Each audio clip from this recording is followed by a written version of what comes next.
Time now for our political roundtable, and joining us this morning, Democratic analyst Marianne Marsh and Republican analyst Jenny Buckingham. Great to see you guys. Conversation with Mayor Wu. Let's start with that. Marianne, first reaction. Well, she outlined her agenda, and I think she showed what she did in her first term, what she's going to do in her second term.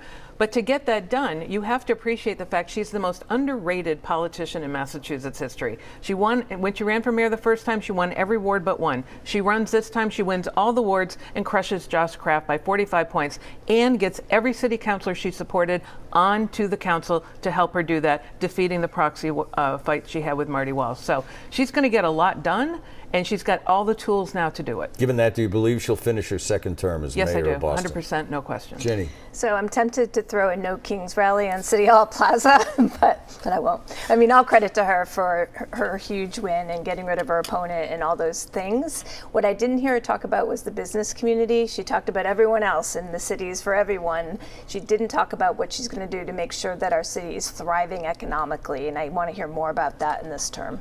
Just one quick thing. For all the complaints by the business community about her running and trying to recruit opponents against her, she showed that she's listening to everybody who lives in Boston, and they should take note of that. All right. While Mayor Wu was unopposed, Democrats are hailing Tuesday's election as a win, winning governor's races in Virginia, New Jersey. Democratic socialist Zohran Mamdani won the race for mayor in New York, and California voters decided to redraw congressional maps and add seats in response to Texas Republicans. So Governor Maura Healey, she is calling Tuesday night, quote, a resounding rejection of Donald Trump. Ginny, is that a fair characterization, or are Democrats making more of this than they should? It was a big night for them and a really bad night for Donald Trump and the Republicans, especially down ballot. I mean, the big races were big margins, but then you look at races in Georgia for the Public Utilities Commission, and Democrats won there. You know, I was reading in the Wall Street Journal a columnist who said Donald Trump's problem is his messaging is so erratic that it's like a drunk leaving a kegger, and I think that is the problem. If they're going to get back on track, they have to focus on the economy, focus on affordability, and be very, very disciplined. Marianne? Well, Donald Trump was on the ballot and he was repudiated. It's clear up and down, as predicted on the show last week. Democrats would run the table, they ran the table, but they did it in places I didn't expect, like Mississippi and Georgia and places like that.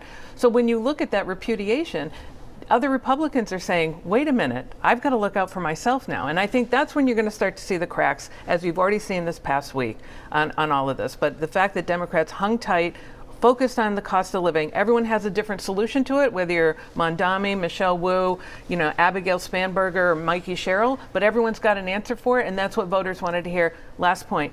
Not only did voters, Democrats and independents vote for Democrats, MAGA voters did too. I think what's interesting is who is going to be the face of this new Democratic Party. If it's Mamdani and it inspires leftists to run again in the next cycle, that's not the message Democrats want to send. And I don't think they figured out that internal civil war yet. I don't think we need a face. I think there are a lot of faces out there, and everybody's running for lots of offices. Let everyone be the face. Let's talk about numbers. We'll turn our attention down to a WCVB UMass Amherst poll. If the Democratic Senate primary was held today, and it's not, it's still, 10 months away or so. It found that Senator Ed Markey has a 23-point lead over the challenger Seth Moulton. Senator Markey would lead Ayanna Pressley if she got into the race. She hasn't gotten in officially yet, but it would be a little tighter. Ginny, what, if anything, does that tell you? It's the best news Senator Markey has had in months. It's going to help his fundraising. It's going to help his energy. Maybe it will keep him in the race. We'll see. The case against him hasn't really been made yet, so I'm not sure how much you can read into those numbers. Yeah, it's an early poll, and Markey benefits from his name recognition, having been in the Senate for 2 terms now. People know him. They don't know Seth. If Ayanna gets in, they don't know her either. But underneath those numbers, you can see where this becomes a real race. For Seth, it is clear his only path, if it's a one-on-one, to beat Markey is age. If Ayanna gets in, it is a very competitive race. That same poll gives high marks to Governor Maura Healey. It found 57% of voters approve of the job she is doing. That's up 5 points from the last poll in February. The #1 issue for voters in Massachusetts was housing. Marianne, those are strong numbers, but what does this mean for her Republican challengers? Good luck. I mean, it's going to be very tough to beat her. And when you look at the poll numbers, you look at all this is the free advice segment of OTR. You're spending all your time beating her up.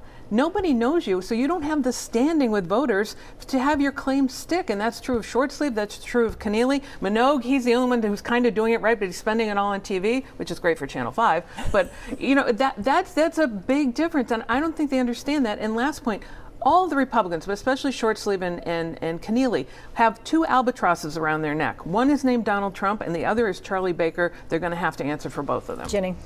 It's always an uphill slog for a Republican to win as governor, yet they have multiple times because the Democrats don't have the fiscal discipline that people are looking for. In that same poll, there are a couple other numbers that should worry Governor Healy. One, right track, wrong track. More people thought the state's on the wrong track than the right track, and they don't feel that they're as well off economically as they were. Those are both soft spots that are going to be exploited. But they're blaming Washington for that, not her, and that's the We'll big see if the factor case there. can be made that she has a role in it. We're on the record. Stay with us.